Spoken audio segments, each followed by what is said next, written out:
और इस वक्त उत्तर प्रदेश पुलिस के पूर्व अधिकारी शैलेंद्र सिंह हमारे साथ लाइव जुड़े हुए हैं, जिन्होंने मुख्तार अंसारी पर कार्रवाई की थी। शैलेंद्र जी, न्यूज़ 18 पर दर्शक आपको सुन रहे हैं और कहा जा रहा है कि मुख्तार अंसारी जिसकी हार्ट अटैक से मौत हो गई, जिसका लंबा आपराधिक इतिहास रहा, एक तरीके से अपराध के भी एक युग का अंत हुआ है। कितनी मुश्किलें थी उस दौरान पुलिसिंग में, जब मुख्तार जैसे डॉन्स या मुख्तार जैसे माफियाओं की तूती बोला करती थी, उस पर कार्रवाई करना या मुख्तार अंसारी पर कोई किसी लीगल कार्रवाई के लिए हाथ रखना ही अपने आप में कितना जोखिम भरा था। बात सही है। उस वक्त आज से 20 साल पहले मुख्तार का अपना चरम था। आप उसका क्या हौसला था, कितना बुलंद, इससे अंदाज लगाइए कि मऊ के दंगे में जब वहाँ पे कर्फ्यू लगा हुआ था, वो खुली जीप में छत पे बैठ के घूम रहा था। तो आप उससे अंदाज लगा लीजिए कि कितना उसका तूती बोल रही थी उसके उस पूरे पूर्वांचल में। और सरकार उसके निर्देश पे काम करती थी, जिसके खुद भुक्तभोगी मैं हूँ। पोटा जैसा कानून लगा हुआ, लाइट मशीन गन की सिंगल रिकवरी अब तक पूरे उत्तर प्रदेश में है, उसमें उसका संलिप्तता थी। एविडेंस एक्ट के तहत पूरा कवर है, उसका फ़ोन टेप है। फिर भी मुलायम सिंह की सरकार ने पोटा कानून उस पे से हटा दिया, आउट ऑफ वे जाके। ये स्टेट का कानून नहीं था, ये सेंट्रल कानून था। तो ऐसी दशा में जब सरकार पूरी तरह से माफियाओं के जेब में हो, उनके निर्देश पे चल रही हो, तो कोई भी उन पे कार्रवाई करने की हिम्मत ही नहीं कर सकता, बात भी करना दूर रहा। तो ऐसी दशा में अगर मैंने कार्रवाई की, हिम्मत की, तो वो खामियाजा भी हमको भोगना पड़ा। और उसका हम ही को नहीं, पूरा पुलिस का मनोबल डाउन हुआ। जो एसटीएफ अपने नाम से काम के लिए जानी जाती थी, उसका इतना नाम था, अपराधियों में खौफ थी, एक मैसेज चला गया कि यार ये एसटीएफ भी कोई चीज़ ऐसी नहीं है, सरकार अगर माफियाओं के साथ है तो ये सब भी पुलिस, आम पुलिस की तरह इनको डील किया जा सकता था।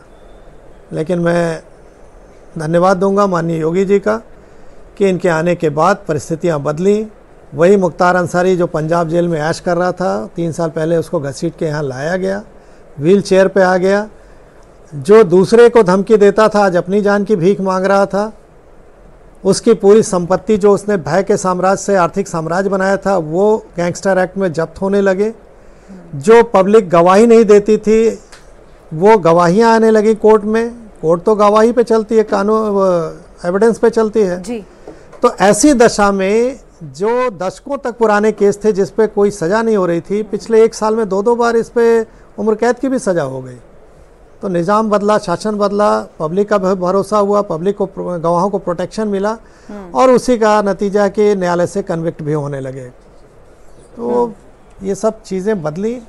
रही बात इसकी मौत की, तो इसने ये पूरा ये जो किया था, कर्म जो कहते हैं ना, कर्म कहीं आपके जाते नहीं, आपके साथ ही रहते हैं, देर सवेर आपके सामने आते हैं।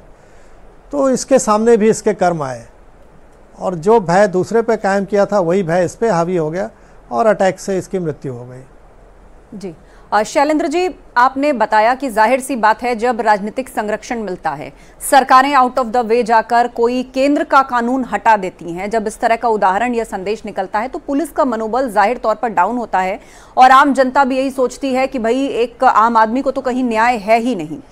आप उस दौर में अधिकारी रहे, एक अधिकारी के लिहाज से सिस्टम के विपरीत जाके खड़े होना, ऐसे माफिया पर कार्रवाई के लिए सोचना, और उसके बाद राजनीतिक संरक्षण जैसी बात सामने आना, तो एक पुलिस अधिकारी के लिए, एक ऑफिसर के लिए भी ये बहुत बड़ी चुनौती है, उसकी सुरक्षा के लिहाज से, उसके करियर के लिहाज से। बिल्कुल सही कह रहे हैं। ये सबसे बड़ी तो करियर तो है ही है, उसकी जान की भी सुरक्षा की बात है। इसने एडिशनल एसपी तक पे गोली चलवाई, जेलर की हत्या कराई, तो ये सब उदाहरण सामने थे। तो मेरे लिए तो सर्विस से हटने के बाद और आसान टारगेट था इसका मैं। लेकिन मैं, ऊपर वाले का आशीर्वाद कह लीजिए, आप लोगों का प्यार था कि मेरा ये पूरा केस मीडिया के सामने था, और लोगों ने ही, वेल विशर्स जो हमारे थे, उन लोगों ने सुप्रीम कोर्ट में जाके PIL किया कि अगर इस तरह से सरकार चली, आउट ऑफ वे जाके माफियाओं को समर्थन करने लगी, तो कल को पूरा सिस्टम कोलैप्स हो जाएगा। और सुप्रीम कोर्ट से उसमें मुलायम सिंह की सरकार को नोटिस भी जारी हुआ था। तो मुझे, अगर मैं जिंदा बचा रहा, तो मात्र इस कारण बचा रहा है कि न्यायालय लगातार इस चीज़ की मॉनिटरिंग कर रहा था। लोगों ने मुलायम सिंह को यहाँ तक समझाया था कि शैलेंद्र पे एक खरोच भी आ गई तो आपकी गवर्नमेंट गिर जाएगी। विपक्ष उस समय विधानसभा नहीं चलने दे रहा था, मुझे याद है, भाजपा विपक्ष में थी। मेरी सिक्योरिटी इन लोगों ने ले ली थी, लास्ट में इन लोगों को देनी पड़ी, एक मामूली सिक्योरिटी वो भी दिया था, लेकिन दिखाने के लिए था कि भाई चलो अपने हम बात कर सकते हैं, रख सकते हैं, अगर कल को इस पर कुछ हुआ तो हमने तो सिक्योरिटी दी थी। तो हर तरह के चैलेंजेस थे जिनको फेस किया मैंने पिछले 20 साल में, मैंने और मेरे परिवार ने, चाहे वो जान माल का खतरा हो, चाहे वो अपने रोजी रोटी के संकट हो, ये सब फेस किया मैंने। लेकिन आज इस बात का मुझे सुकून है कि ऊपर वाले के घर देर है अंधेर नहीं है। जो बुरा कर्म किया है वो उसके सामने आया, मैंने अपने जो कर्म निष्पक्षता से, ईमानदारी से, कर्तव्य अपना निभाया, वो मेरे कर्म है कि आज मैं एक अच्छी पॉजिटिव सोच के साथ आज भी काम कर रहा हूँ जनता के बीच में और आप सबके बीच में सुरक्षित हूँ। जी, आप शैलेंद्र जी 17 साल 20 साल तक आप एक माफिया के सामने डटकर खड़े रहे, लीगल लड़ाई लड़ते रहे, बगैर खुद की सुरक्षा, पारिवारिक भी दिक्कतें होती हैं, ऐसे में बार बार खुद को धमकियां मिलने की शिकायतें बहुत से ऐसे लोग करते हैं जो ऐसे माफियाओं के विपरीत लीगल लड़ाई लड़ रहे होते हैं। परिवार की सुरक्षा खतरे में होती है, कई बार छिप कर रहना पड़ता है और एक तरीके से देखिए तो परिवार के लिए भी एक संघर्षपूर्ण समय होता है। बहुत बार लोग साथ नहीं रह पाते, अलग अलग छिप करके रहना पड़ता है। तो ऐसे में ये 17 साल 20 साल की जो ये पूरी लड़ाई, ये पूरा संघर्ष रहा, आपके और आपके परिवार पर क्या बीती और आपको लग रहा था कि एक दिन ऐसा आएगा जब ऐसे माफियाओं के खिलाफ भी कार्रवाइयां हो सकती हैं? बिल्कुल सही बात है, परिवार के लिए बहुत ही संकट की घड़ी थी, खासकर जब मैं 2-2 बार अरेस्ट होकर जेल गया और जिन थानों का मैं सर्किल का इंचार्ज होता था उन्हीं लॉकअप में मुझे भर्ती किया, डाला गया, घसीट के मेरे कपड़े फाड़ के उन जेलों में उन अपराधियों के साथ डाला गया मुझे जिनको मैंने स्वयं अरेस्ट करके जेल भेजा था, खूंखार अपराधी। तो एक मनोबल तोड़ने का तो इन लोगों ने पूरा प्रयास किया और मुझे इस बात की चिंता थी कि आज मैं निकला हूँ, मुझे बहुत से लोग वॉच कर रहे हैं। अगर एक शैलेंद्र अपना मनोबल गिराता है तो निश्चित है आने वाले समय में एक बड़ा गलत संदेश जाएगा। तो मैंने अपनी चुनौतियों को अपने तक सीमित रखा, किसी को बाहर नहीं जनता में जाने दिया और एक पॉजिटिव सोच के साथ मैं लगातार पूरे उत्तर प्रदेश में काम करता रहा, चाहे आरटीआई में हो, चाहे आज किसानों के बीच में काम कर रहा हूँ, या गौ संवर्धन पे काम कर रहा हूँ, या ग्रीन एनर्जी पे काम कर रहा हूँ, या ऑर्गेनिक फूड पे काम कर रहा हूँ। तो मैंने इन चुनौतियों को अपने तक सीमित रखा, अपने परिवार तक सीमित रखा और एक यूथ में ये संदेश दिया कि तुम लोग अगर निजाम नहीं बदलोगे, तुम लोग डेमोक्रेसी में अंतिम ताकत तुम्हारे पास है, तुम लोग नहीं बदलोगे। मान लो पुराने लोग तो जो पुराना सोचते हैं वो अपनी जगह है, तुमको तो जॉब चाहिए, तुमको तो सब कुछ बदलना है, इन माफियाओं से पिंड छुड़ाना है। एक समय में सिंगापुर अपराधियों माफियाओं का गढ़ था, रातों रात वहाँ से सब साफ हो गया और आज सिंगापुर प्रोग्रेस करके कहाँ पहुँचा। तो ये यूथ ने समझा और धीरे धीरे यूथ ने, देखिए जो इन लोग माफियाओं का सपोर्ट करते थे आज वो विपक्ष में बैठे हैं और दुर्भाग्य में मैं ये देख रहा हूँ, उनका दुर्भाग्य देख रहा हूँ, देश का नहीं है, कि पुनः उन लोग इनको सपोर्ट कर रहे हैं श्रद्धांजलि देने के नाम पे और तमाम इनके पक्ष में डायरेक्ट इनडायरेक्ट खड़े होके। जी जी बिल्कुल, तो मैं इसी पर आना चाह रही थी शैलेंद्र जी। मुख्तार की मौत के बाद सामाजिक रूप से अगर हम देखें तो दो तरह की चर्चाएं चल रही हैं। एक तरफ तो लोग कह रहे हैं कि देखिए बुराई का अंजाम बुरा होता है, एक अपराध के युग का अंत हुआ है, तो लोगों को सीखना चाहिए, युवाओं को सीखना चाहिए कि बुराई का अंजाम बुरा ही होता है, एक ना एक दिन कानून का शिकंजा आप पर कस जाएगा। और दूसरी तरफ कुछ लोग ये कह रहे हैं कि उसको जहर देकर मारा गया, उसमें कुछ परिवार के सदस्य भी शामिल हैं मुख्तार के, उसको मरवाया गया है। देखिए मुख्तार ने ये माहौल बनाने की कोशिश की थी कि हमको यहाँ पर सुरक्षा का खतरा है, जान का खतरा है और मेडिकल फैसिलिटीज़ हमको उत्तर प्रदेश में नहीं मिल रही हैं। उसका कारण ये था, 3 साल पहले की बात याद करिए, पंजाब जेल से जब इसको लाया जा रहा था, ये कितनी मशक्कत किया था कि हमको उत्तर प्रदेश में ना आना पड़े। वहाँ की तत्कालीन कांग्रेस की सरकार थी, इसके सपोर्ट में सुप्रीम कोर्ट तक गई थी, केस लड़ रही थी सरकारी खर्चे पे कि मुख्तार को वहीं रहने दिया जाए। कारण ये था कि ये उनको अनड्यू एडवांटेज देता था और इसका आर्थिक साम्राज्य वहाँ चल रहा था। जेल में रहें चाहे बाहर रहें कोई फर्क इनको नहीं पड़ता था। यही उत्तर प्रदेश में योगी जी के पहले के सरकारों में आपने मीडिया के माध्यम से आता था कि डीएम जेल में जाके बैडमिंटन खेल रहे हैं मुख्तार अंसारी के साथ, तो कौन सा मैसेज आ रहा था। लेकिन जब निजाम बदला और सख्ती हुई तो मुख्तार पे ये डर बैठ गया कि मेरा भय का साम्राज्य जो कायम किया था वो ख़त्म हो रहा है, मेरा आर्थिक साम्राज्य ढह रहा है, गैंगस्टर एक्ट के तहत रिकवरी हो रही है। तो वो छटपटा इसलिए रहा था कि मैं यहाँ से उल्टे सीधे ब्लेम लगा के न्यायालय से किसी तरह रिलीफ पा जाऊँ, उत्तर प्रदेश से बाहर चला जाऊँ और फिर से अपना साम्राज्य कायम करूँ। लेकिन दुर्भाग्य उसका देखिए कि जो भय का साम्राज्य वो माहौल बना रहा था, उसी ने उसको लील लिया।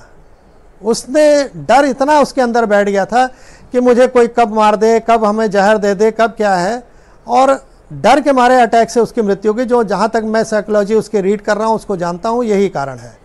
कोई कितना बड़ा माफिया हो, उसका दिल बहुत छोटा होता है। मैंने तो उत्तर प्रदेश के सभी माफियाओं को डील किया है और देखा है सामने, पैंट गिली हो जाती थी, कहना नहीं चाहिए मुझे, लेकिन जनता में ऐसा मैसेज देते हैं इन लोग कि कितने बड़े सुप्रीम हैं इन लोग।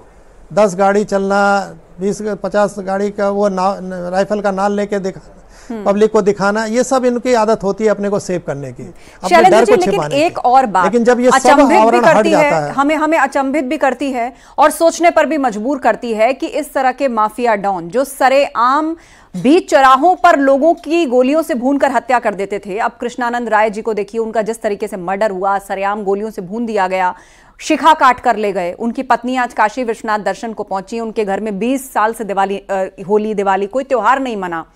तो इतने एविडेंस होने के बावजूद, चौराहों पे इस तरह के मर्डर होने के बावजूद भी ये लोग खुले घूमते रहे।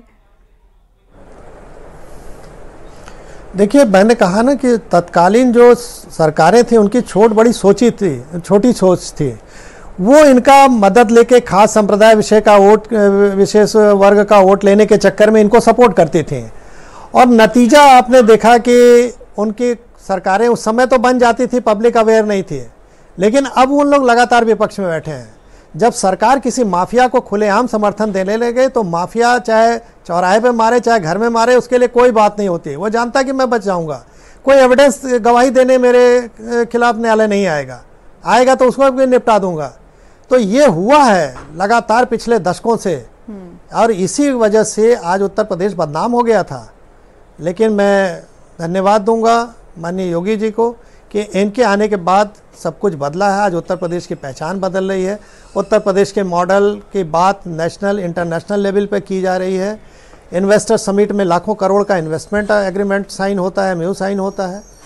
तो ये सब अब परिस्थितियां बदल रही हैं, और अब इस तरह के जो ब्लेम लगा रहे हैं लोग कि मार दिया गया, जहर दिया गया, ये न्यायालय में जांच का विषय है, एविडेंस जाएगा, अपने आप कवर हो जाएगा।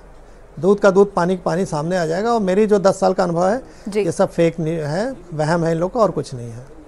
ठीक है, अब ये बताइए कि ये भी कहा जा रहा है कि इसको सिर्फ माफिया डॉन नहीं बल्कि आतंकी भी कहा जाना चाहिए। जो माहौल जिस वक्त इसका अपराध, या आप कह लीजिए कि इसकी तूती बोला करती थी, मऊ, गाजीपुर, आसपास के जो जिले हैं वहां पर, तो ऐसे बहुत से प्रकरण हुए, ऐसी बहुत सी बातें सामने आई बीच चौराहों पर, खुली सड़कों पर। एक जो मशीन गन वाला प्रकरण है, उसको लोग आज भी याद करते हैं कि इतनी हिम्मत कैसे हो गई। देखिए, सही बात है, जिस तरह से इन सबों ने राज किया है पिछले सालों में, वो पूरे उत्तर प्रदेश ने देखा है। मशीन गन हो, चाहे AK-47 लहरा देना, चला देना, शिखा काट लेना, इनके लिए आम बात थी। लेकिन अब निज़ाम बदल गया, अब तो सामने सब कुछ है।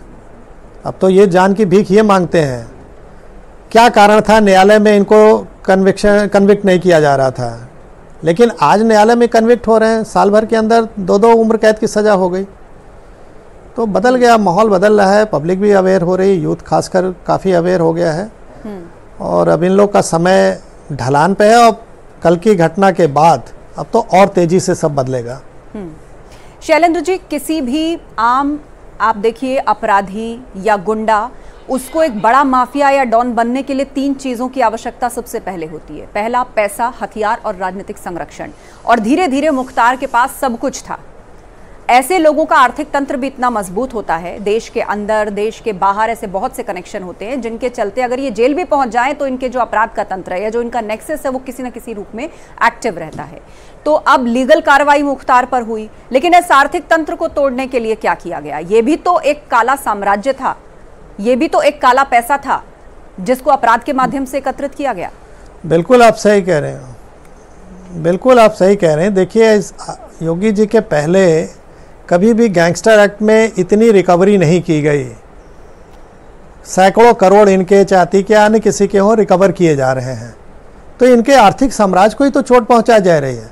इनके जो गुर्गे थे एनकाउंटर मारे जा रहे हैं या जेल में हैं या भगोड़ा होकर घोषित होकर देश छोड़ के भागे हुए हैं, तो ये असर हो रहा है। रही बात आपने कहा कि इनको ये माफिया नहीं, अब तो ये आतंकवादी हैं। पोटा कानून जब लगाया था मैंने, आप उसमें देशद्रोह होता था। क्यों? क्योंकि जम्मू कश्मीर से जो सेना की राइफल थी वो चुरा के आई थी, देश विरोधी गतिविधियों में प्रयोग हो रहा था। ये पंजाब जेल में बैठ के खालिस्तानियों से संपर्क में थे, ये सब कुछ सामने है पब्लिक के। तो जो इन्होंने किया है, डीपी ओझा एक डीजीपी हुआ करते थे बिहार में, उनकी रिपोर्ट केंद्र सरकार को गई थी। उस रिपोर्ट में लिखा हुआ था कि आईएसआई के थ्रू वेपन्स आता था। मिर्जा बेग जो नेपाल में सांसद था, उसके थ्रू शहाबुद्दीन मुख्तार इन लोग लेते थे।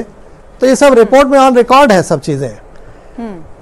तो देशद्रोह में तो लिप्त थे ही इन लोग, आतंकी थे ही, उसमें कोई छिपाने की बात थोड़ी है, ऑन रिकॉर्ड है सब कुछ जी। और जो इनके समर्थन में खड़े हो रहे हैं उनका दुर्भाग्य मैं कहूँगा, वो इतनी समझ नहीं है उनको। जनता उनको खामियाजा अपने चुनाव में ही, इसी चुनाव में दे देगी और अच्छे तरह। बिल्कुल, कुल मिलाकर अपराध की ये पूरी दास्तान आज के युवाओं के लिए एक ही मॉरल छोड़कर जाती है, वो ये है कि अपराध के रास्ते पर देर जरूर है, अंधेर बिल्कुल भी नहीं है। बुराई का अंजाम बुरा ही होता है। शुक्रिया शैलेंद्र जी, और आपके उस जज्बे को भी जनता याद कर रही है कि कैसे आपने लगभग 2 दशक तक एक माफिया के सामने खड़े रह करके ये संघर्ष किया है, ये लड़ाई लड़ी है। मुख्तार अंसारी और पूर्व उपराष्ट्रपति हामिद अंसारी का भी रिश्ता बताया जा रहा है। वो रिश्ता क्या था, इसको समझने की कोशिश करते हैं। मुख्तार के पिता थे सुभाउनुल्लाह अंसारी मुख्तार के पिता थे। हामिद अंसारी और सुभाउनुल्लाह चचेरे भाई थे, यानी चाचा के बेटे। मुख्तार अंसारी के दूर के रिश्तेदार थे हामिद अंसारी। हामिद अंसारी रिश्ते में मुख्तार अंसारी के चाचा लगते थे। तो ये भी एक बात और एक दिलचस्प तथ्य निकल के सामने आया है। देश के पूर्व उपराष्ट्रपति हामिद अंसारी और मुख्तार अंसारी का रिश्ता था। दरअसल मुख्तार के पिता और हामिद अंसारी चचेरे भाई थे और इस लिहाज से हामिद अंसारी मुख्तार अंसारी के चाचा लगते थे।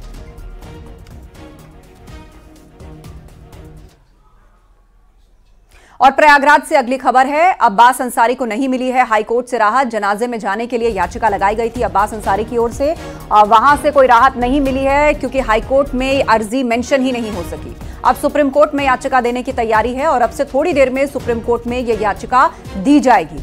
मुख्तार की मौत की पल पल की अपडेट हम आपको बता रहे हैं। अब से थोड़ी देर बाद अब्बास अंसारी सुप्रीम कोर्ट में याचिका उनकी तरफ से दायर की जाएगी कि मुख्तार के जनाजे में शामिल होने की उनको इजाजत दी जाए। दरअसल हाईकोर्ट का रुख किया गया था, लेकिन हाईकोर्ट में अर्जी मेंशन नहीं हो सकी थी और इसी अर्जी में जनाजे में जाने के लिए याचिका लगाई गई थी। अब से थोड़ी देर में यह याचिका सुप्रीम कोर्ट में भी लगाई जाएगी। और सीधे अब आपको लिए चलते हैं, हमारे सहयोगी सर्वेश दुबे हमारे साथ लाइव जुड़े हुए हैं। सर्वेश, हाईकोर्ट में याचिका नहीं लग सकी, लिहाजा सुप्रीम कोर्ट का रुख किया जाएगा। दूसरी तरफ पोस्टमार्टम चल रहा है मुख्तार अंसारी का, उससे जुड़ी क्या अपडेट है? वक्त बहुत कम है और जो लीगल अधिकार होते हैं, जो लीगल फोरम्स होते हैं अब्बास अंसारी की तरफ से, उनमें याचिका दायर की जा रही है जनाजे में शामिल होने के लिए। देखिए, पोस्टमार्टम के बाद ये माना जा रहा है कि पहले ही रूट चार्ट प्लान कर लिया गया है और बांदा से मुख्तार अंसारी के शव को गाजीपुर ले जाया जाएगा, जहां गाजीपुर में कब्रिस्तान में उनके शव को सुपुर्द खाक किया जाएगा। और चूंकि मुख्तार अंसारी का बड़ा बेटा विधायक अब्बास अंसारी कासगंज जेल में बंद है, ऐसे में परिवार की यह कोशिश है कि उनके सुपुर्द खाक में, उनके जनाजे में वो शामिल हो सके। इसके लिए मुख्तार अंसारी के जो अधिवक्ता हैं, जो इलाहाबाद हाई कोर्ट में उनसे जुड़े केसेस की पैरवी करते हैं, उन्होंने पहले ही कहा था कि आज वो कोर्ट में मेंशन करेंगे। दरअसल इलाहाबाद हाई कोर्ट में जो कोर्ट नॉमिनेटेड है जस्टिस संजय सिंह की, वो कोर्ट आज नहीं बैठी थी। जस्टिस संजय सिंह आज अवकाश पर थे, जिसके चलते उनके कोर्ट में लगे सभी केसेस वो जस्टिस समित गोपाल की सिंगल बेंच में ट्रांसफर हो गए थे। हालांकि उस बेंच ने सभी मुकदमों को सुनवाई करने से इनकार कर दिया, जिसके चलते आज मुख्तार अंसारी के जो अधिवक्ता हैं वो अब्बास अंसारी को पैरोल दिए जाने या फिर जुडिशियल कस्टडी में जनाजे में शामिल होने के लिए जो अर्जी लगाने वाले थे, जो मेंशन करने वाले थे, उसको नहीं कर सके हैं। एक तरह से बड़ा झटका लगा है और इसके बाद अब जो है मुख्तार अंसारी के जो वकील हैं वो अब्बास अंसारी की ओर से सुप्रीम कोर्ट में अर्जी दाखिल करने की कोशिश कर रहे हैं। दूसरी ओर एक और जानकारी आ रही है कि चीफ जस्टिस की बेंच में भी मेंशन किया जा सकता है और ये कोशिश की जा सकती है कि वो किसी बेंच को नॉमिनेट कर दे और वो यहीं पर सुनवाई हो जाए।